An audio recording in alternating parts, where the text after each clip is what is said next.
এই 17 বছর গেছে আওয়ামী লীগ সরকারের আমলে বিভিন্ন সময় বিভিন্ন নাস্তিকরা আমাদের ওয়াজের মঞ্চে বাধা দিয়েছে, ঠিক কি না?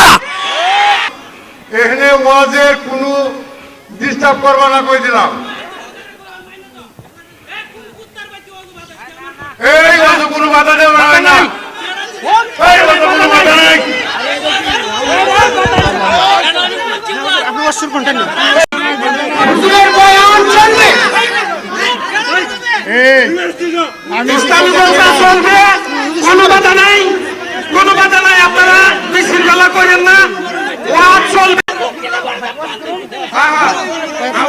এখন যদি আবার সে 17 বছর পর আমাদের সেই বিপ্লবী সেই জুলাইয়ের অভ্যুত্থানের পর বাংলাদেশের মধ্যে আবার যদি কোনো নাস্তিক মুরতাদ সেই 17 বছর সেই ডাইনি শেখ হাসিনার আমলের মতো আবার যদি কেউ বাধা দেয়, তাদেরকে আমরা অবশ্যই জবাব দেব, ঠিক না? এখন আর আওয়ামী লীগের সময় নয়, ঠিক না? এখন আর ডাইনি শেখ হাসিনার যুগ না, ঠিক না?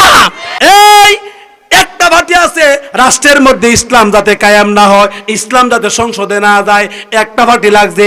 এই পার্টির নাম কইতাম নি, কইতাম নি, আরো জোরে কইতাম নি। আচ্ছা আমি কিন্তু রাত আপনারা কইছেন দিকে আমি কইতাছি, নাইলে কিন্তু কইলাম, নইলে আমার দলে কিন্তু সমস্যা আছে। এখন কোন পার্টিটা সানা ইসলাম যদি কায়েম হয়, তাহলে সুদকুর কিন্তু সুদ খাইতে পারতো না।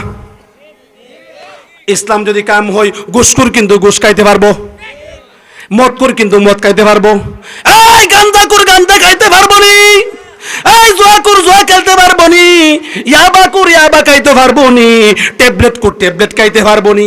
ইসলাম যদি কায়েম হয়, বদমাস বদমাশি করতে পারবো না।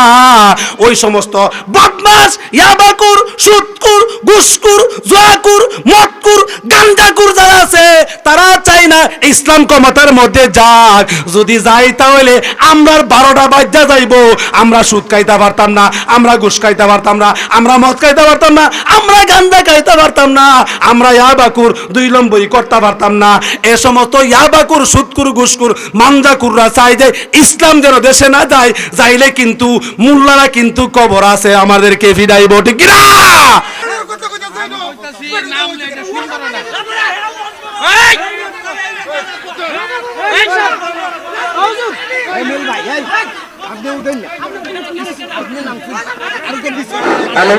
শুধু দর্শক মন্ডলী, আপনারা শান্ত হন, আপনারা শান্ত হন, শান্ত সুষ্ঠুভাবে বসেন, শান্ত সুষ্ঠুভাবে বসেন।